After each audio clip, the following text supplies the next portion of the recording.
j'ai participé les 1er et 2 juillet à Pékin au World Peace Forum organisé par la Tsinghua Université. Le World Peace Forum, c'est une grande réunion. Il y a des officiels chinois, mais il y a surtout des experts qui viennent du monde entier et qui débattent en atelier ou en séance plénière.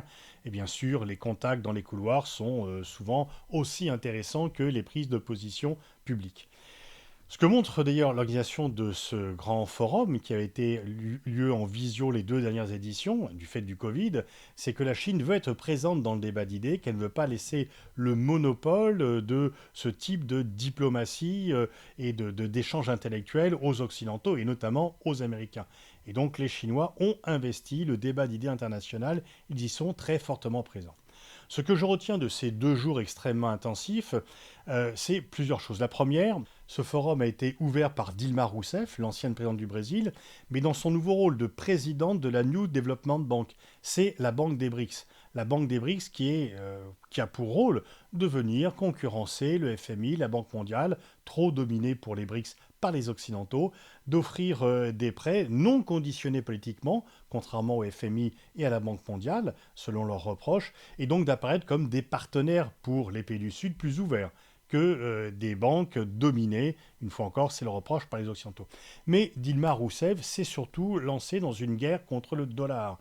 Elle dit que le dollar, elle est utilisée comme une arme par les Américains, qu'ils mettent des sanctions et qu'il faut échapper à ce diktat du dollar. Et donc c'est une attaque en coupe réglée du dollar comme monnaie internationale. Et effectivement, le but ouvert de Dilma Rousseff, et qui correspond également à une volonté des autres membres des BRICS, c'est que le dollar ne soit plus la monnaie internationale et qu'il puisse être remplacé dans ce rôle. Dilma Rousseff appelle à la création d'une monnaie commune, des BRICS, donc, pour venir concurrencer le dollar.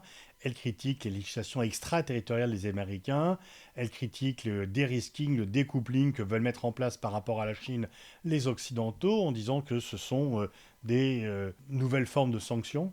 Et elle présente les sanctions occidentales comme une nouvelle forme de guerre. Je l'ai interrogée lors de la séance plénière sur le fait de savoir s'il y aurait des nouveaux adhérents au club des BRICS lors du sommet qui aura lieu en Afrique du Sud au mois d'août. Elle n'a pas répondu en bottant un peu en touche en disant qu'elle était à la tête de la banque et pas des BRICS, mais il est probable qu'à ce sommet des BRICS, de nouveaux membres rejoignent ce club des 5. Les responsables chinois se sont montrés très confiants en disant qu'ils ont une politique d'équilibre, une politique pacifique, que leur plan de paix pour l'Ukraine est maintenant repris par d'autres nombreux pays du Sud. Et effectivement, il y a de nombreux plans de paix sur l'Ukraine qui tous reprennent un peu les propositions chinoises, c'est-à-dire qui restent finalement muets sur la restitution des territoires perdus par l'Ukraine depuis le début de la guerre. Et donc les Chinois ont l'impression que leur thèse diplomatique avance, qu'ils ont obtenu un très grand succès avec la réconciliation entre l'Arabie saoudite et l'Iran, et ils se sentent en confiance. Ils pensent que le vent de l'histoire souffle.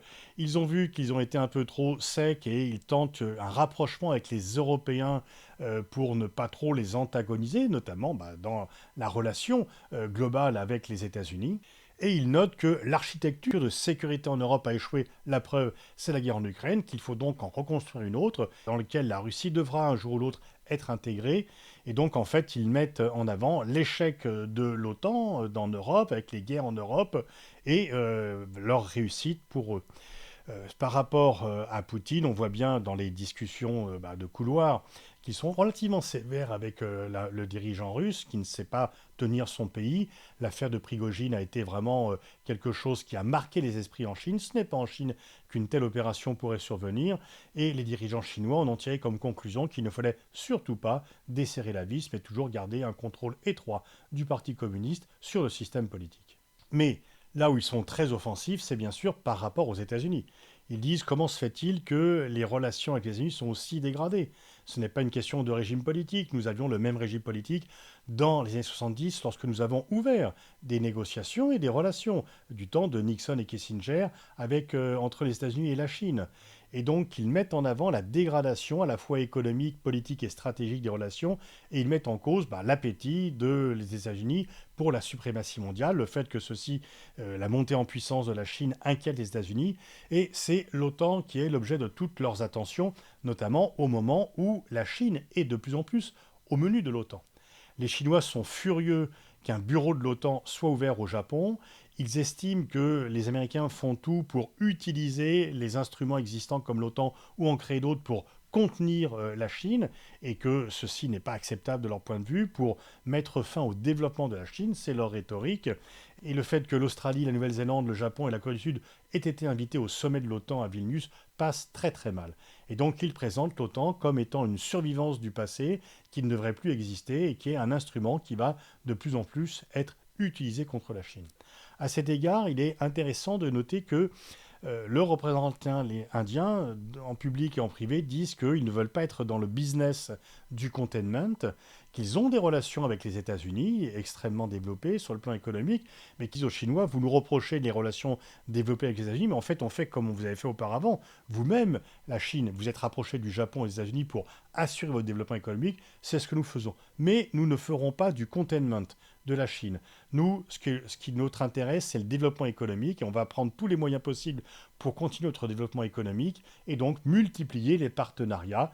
Donc les Indiens ont réaffirmé une position très forte de non-alignement qui, j'imagine, sera de nouveau confirmée lors du sommet des BRICS du mois d'août. Les Indiens se félicitent de l'apparition de ce Sud global et de cette division The West versus the Rest. Ils se félicitent finalement que le Sud global n'obéisse plus au reste du monde, aux Occidentaux, et ils disent en fait que le Sud global est bien plus actif politiquement que ne l'était le mouvement des pays non alignés, dont ils étaient pourtant leaders dans les années de guerre froide. Et pour eux, ce Sud global est un peu l'avenir du pivot géopolitique prochain. Ce qui m'a frappé aussi, c'est que il y avait de nombreux étudiants qui étaient présents, qui assistaient à ce forum, et que dans leurs questions et dans leurs interventions, ils étaient bien plus radicaux que les experts et professeurs qui s'exprimaient. Donc on sent que la jeunesse éduquée chinoise est très remontée contre les Occidentaux et qu'ils font un peu de la surenchère par rapport à la génération précédente. Les Américains qui étaient là étaient plutôt des Américains de l'équipe d'Obama. On voit que c'est des gens qui ont été au pouvoir à une époque où les relations avec la Chine étaient meilleures, mais ils sont relativement inquiets sur le système politique américain, sur le fait qu'effectivement, il serait très difficile de convaincre les Américains d'avoir une politique extérieure plus ouverte et qu'il y ait une sorte de prime à la démagogie. Et donc, ils sont un peu nostalgiques, les Américains qui étaient présents, d'une période plus calme et plus sereine des relations entre la Chine et les États-Unis. En tous les cas, le message chinois, c'est nous ne cherchons pas la confrontation, mais nous n'avons pas peur, et les Américains ne nous feront pas céder. C'est un message d'une très grande fermeté qui a été envoyé aux experts étrangers qui étaient présents au World Peace Forum de Pékin.